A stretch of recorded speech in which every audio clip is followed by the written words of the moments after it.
Oh, shoot away. The most important question of the day was for lunch.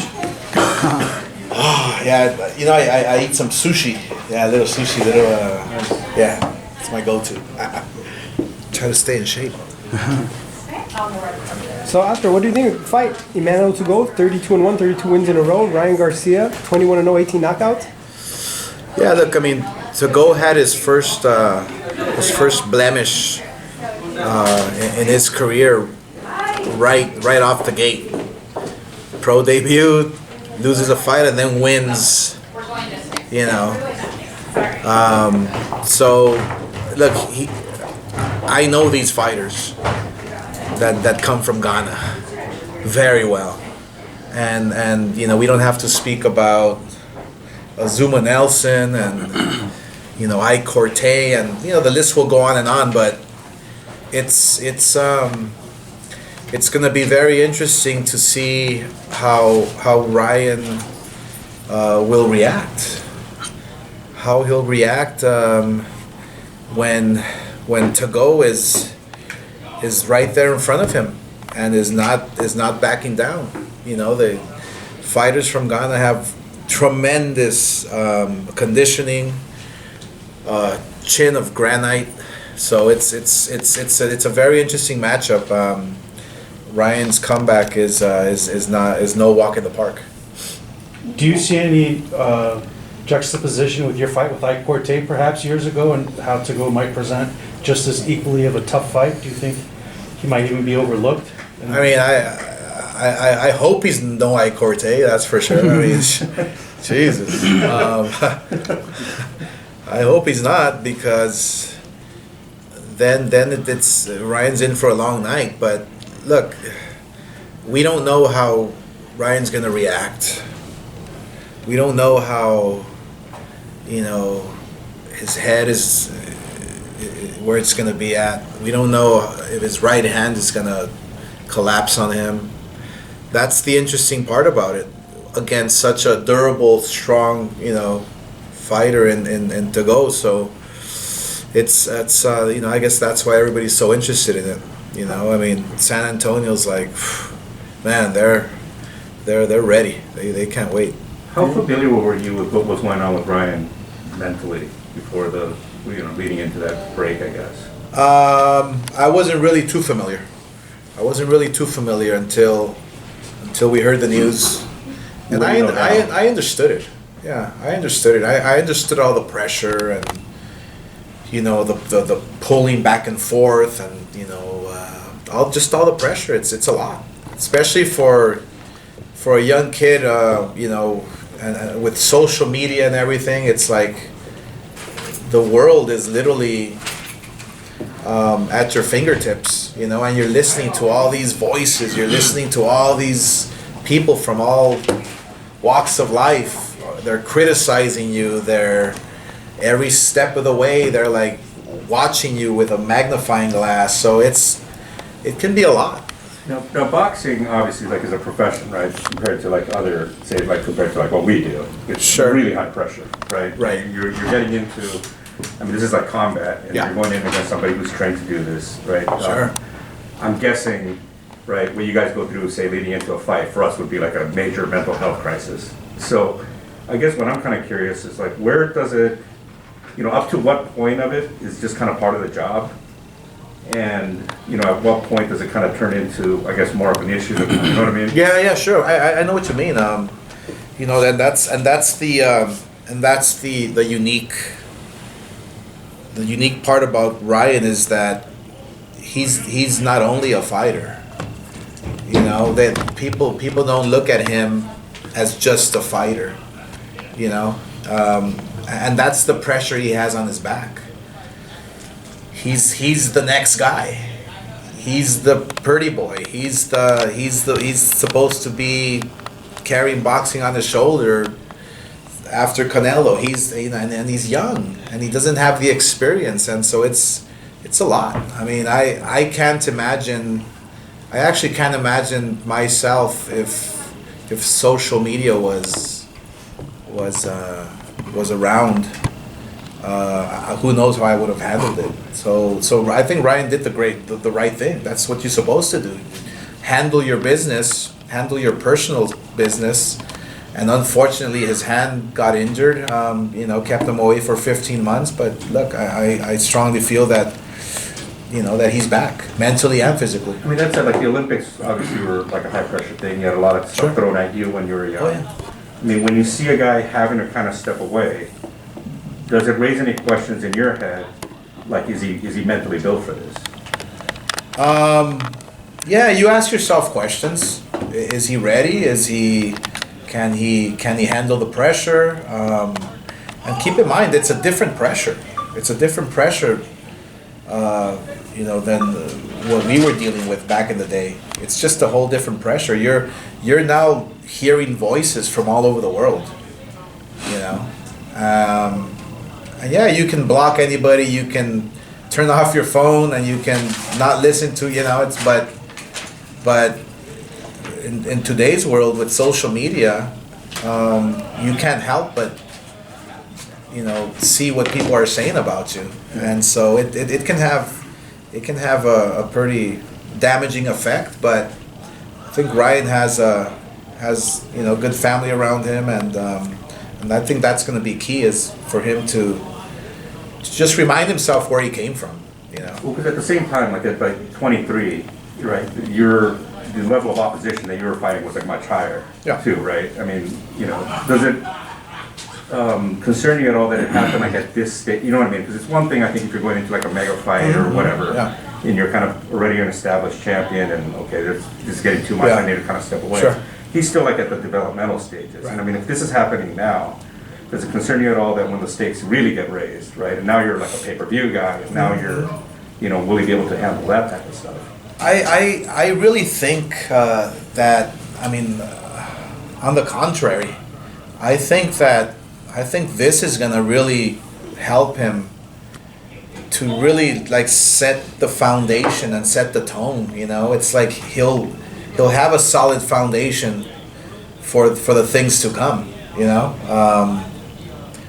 Because once you're crowned world champion, it's I've always said it's difficult to become a world champion, but to maintain that status is not an easy task. So, everything happens for a reason. What happened to Ryan, I strongly feel that whether it was meant to be or not, I think it can help him. If he uses it the right way, it can help him to have a solid foundation for other things that might arise, when he does become world champion. On some level, Oscar, didn't you kind of go through some of this yourself as a fighter? I mean, I know like you were kind of raised in the suck it up generation, and just find a way to deal with it. Sure. How did you navigate, what he was going through, and make it? Bottle it up. That's all we did, right? Tough it up, and that's actually not the right thing to do. Like, the right thing to do is what Ryan did. You speak about it. You release it. You get help. So I feel he's gonna be okay. I feel he's gonna be just fine. Well, you don't think the sucking it up is the right way to, like in this sport? I don't know. I kind of think back to like remember when Hamed fought Barrera, and he wouldn't come out of his locker room for like an hour? Sure. Right? And I'm guessing again, right? In today's culture, we would say, okay, he's having a mental, psychological breakdown. Yeah, of course. I mean, you have to fight though. And at that point, though, the contract put up, whatever, you gotta, At that point, you have to fight, but. And he melted down in the ring. I mean, so I'm kind of wondering, like, maybe, again, sucking it up might be the. Because this isn't, because I've heard, like, I've heard stories about baseball players, right? Playoff series, guy gets benched. We find out, a couple years later, somebody told me, well, he was on the ground crying before the game. Baseball, you can come back, play the next day, right? Sure. You can substitute people. Yeah. Boxing, I mean, you're going to get your ass kicked, right? You're going to get physically hurt, and I'm just kind of wondering, again, I think in a lot of things, we've become, as a society, more forgiving about mental health issues, obviously the Simone Biles thing. Sure. This sport feels different, though. Yeah, I mean, this is the This is the sport where, I mean, you have to be tough. You can't crack under pressure. You have to be a man. You have to be just mentally, physically tough. And if you show any kinks in your armor, people are gonna walk all over you. I mean, look, I grew up in that era where you do suck it up, but you know, it didn't turn out so well for me, bottling it up. So the fact that he can talk about it, maybe he does feel stronger mentally. Maybe he does feel, you know, like he's ready to take on the world. You don't think as a fighter that helped you though? I know, like, their personal. Well, as a fighter, it maybe did, you know. But hey, you know, we're human as well, you know. No, but you know what I mean though. Like, you know, say you didn't have that toughness, you lose a fight early in your career. I mean, we're not sitting in this office here right now. Oh, of course, right? You're not. You know what I mean? And that's why you know, Ryan, I think caught it at the right time and made the right decision. Look, he's undefeated still for a reason. He's one of the most sought after and talked about fighter on the planet today without a world title. So I strongly feel he did the right thing. Oscar, I think we spoke about this last week, but how did he make the right move in terms of the trainer change again? As you can see, him and Canelo have stated their opinions on why Ryan left, and Ryan he said what he said. Canelo's kind of questioning his dedication. He said something to the extent of him where he would train 20 minutes and then disappear for a few days, come back. He was kind of insinuating that if you're a dedicated fighter, then Eddie's going to be a dedicated trainer. And Ryan had his, he said what he said. Was it a good point in him in the trainer change? I mean, you're talking to a guy who had 6 trainers. I always think that changing trainers is can be beneficial, because the important person is the fighter. It's not the trainer. You know, as far as I'm concerned, the trainer is like irrelevant. But if you have a trainer today that is going to teach you how to win your next 5-6 fights, great. And then you want to change another trainer, why not? Mm-hmm. You know, if it helps you to grow as a fighter and learn different techniques. I see Joe, and I've known Joe since I was like 10, 11 years old. He's a disciplinary. He's like a no-nonsense type of guy. I mean, he'll joke around and you can see him, you know, outside the gym, whatever. He's a good guy, but when it comes to training and getting his fighters ready, there's nobody better. And with the clip that I saw of Ryan throwing that power jab, I mean, to me, that's like match made in heaven. Yeah. The power jab is like the key to everything. Mm-hmm. And when have we seen Ryan throw it? In the past, he's always been pawing it. His jab is freaking amazing, you know. And so I see some good things coming up for Ryan and Joe. I see this relationship working out. I can't say how long, because I'm a fighter who changed trainers 6 times. But for now, it's gonna seem to work. You know, as for Canelo, what he said, questioning his dedication in the gym, that's obviously everybody's gonna take it and run with it because it's Canelo. He's the number 1 guy in boxing right now. In terms of that, how do you feel about that? And Ryan's just the way his career's going and the work that he's gonna put in the gym in terms of well, look, what Canelo said. The truth is that if look, Canelo and Eddie Reynoso are best friends. So the truth is that if Canelo tells Eddie, hey, let's go on vacation, he's gonna drop everything and go with Canelo on vacation. I mean, that's the truth. They're buddies, and they have a great relationship, and there's nothing wrong with that.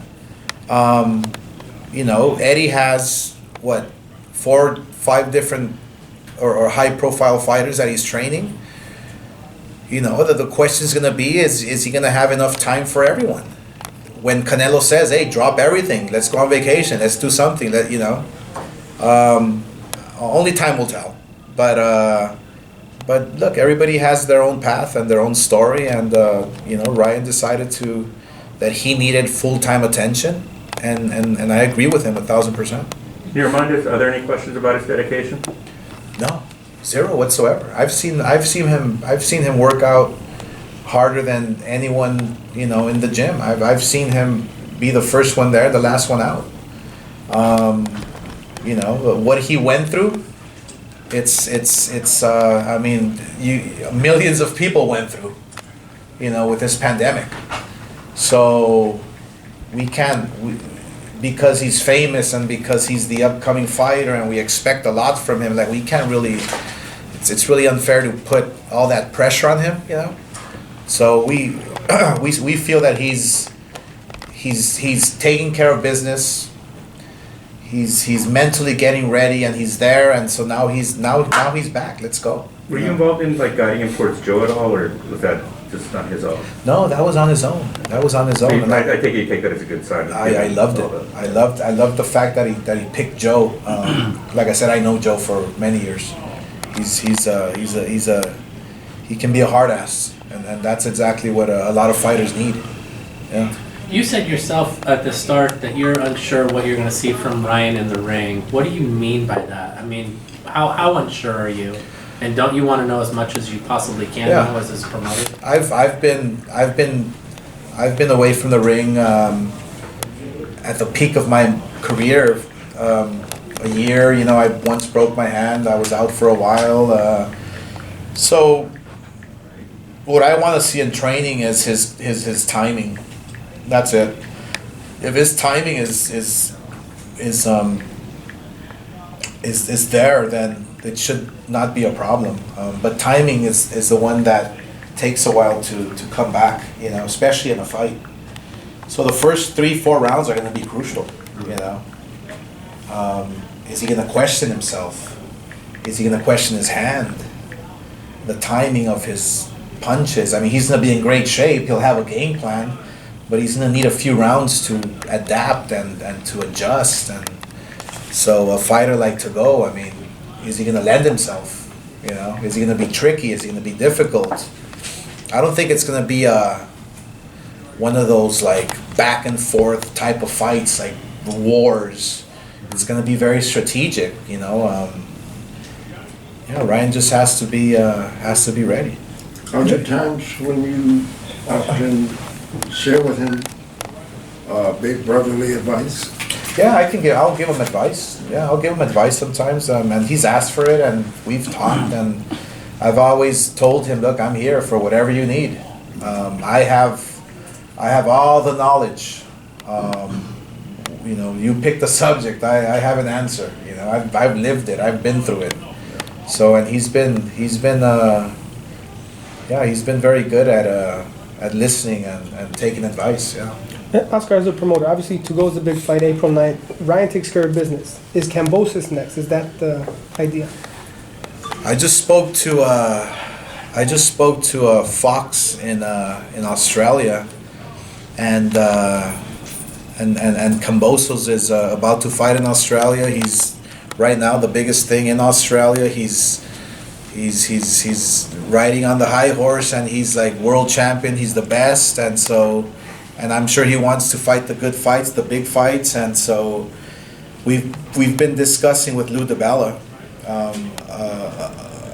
on a potential matchup in the near future. I don't mind starting conversations and picking up conversations with Lou after this fight, just depending on how Ryan feels and looks. We believe in him. Sky's the limit for him. It all depends on how he looks inside the ring, April 9th.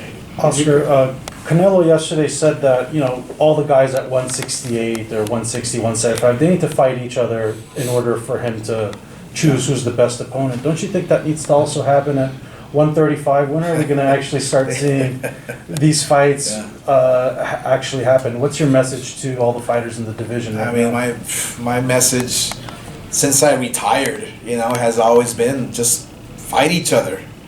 You know, there's the top guy in Canelo, right? And he has a great point. For you to fight me, you have to eliminate each other and fight the best so you can fight the man. You know, in Canelo, it's true. I obviously I'm for me it's like beating a dead horse for so many years. You know, and it's kind of a breath of fresh air to listen to Canelo and want to be great, you know, and take that route of fighting the very best. It's very commendable. But yeah, at 135 especially, like the Kambosos and the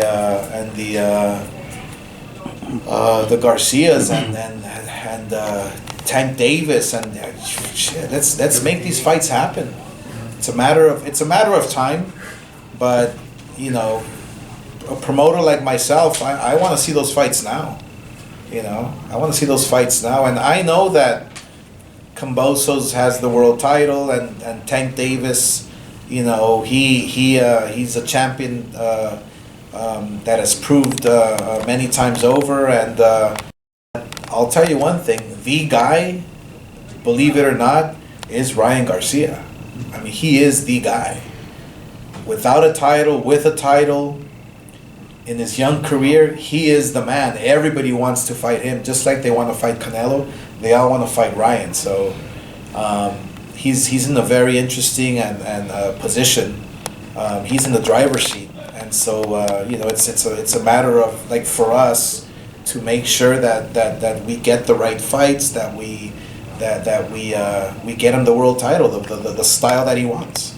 Oscar, Devin Haney and Ryan know each other from the amateur days. Yeah. Any thoughts about possibly? Absolutely. I love that fight. Look, Jojo Diaz, Devin Haney, I was there sitting ringside watching this fight, and you know, Haney's a very dangerous guy.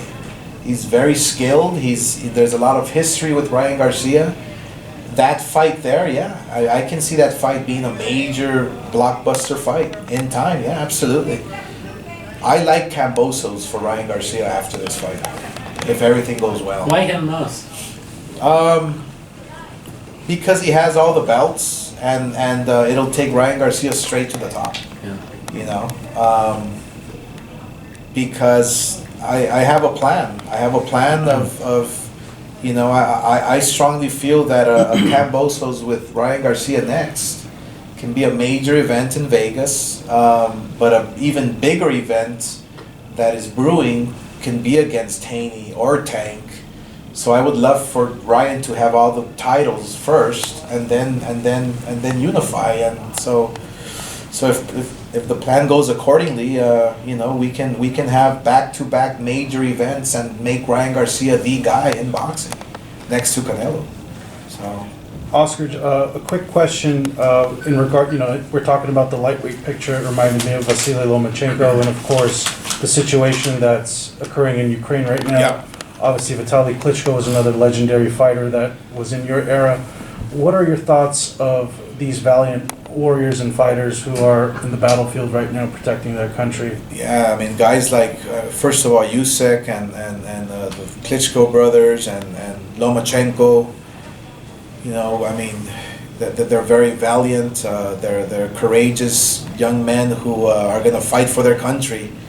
They're fighters. They're proving it. I mean, literally, inside, outside the ring, they're fighters. Yeah, be careful, man. Be careful. It's we're going through some tough times. I mean, the Ukraine is going through some really, really difficult, tough times, and it's sad that this has to happen. But it shows you their character.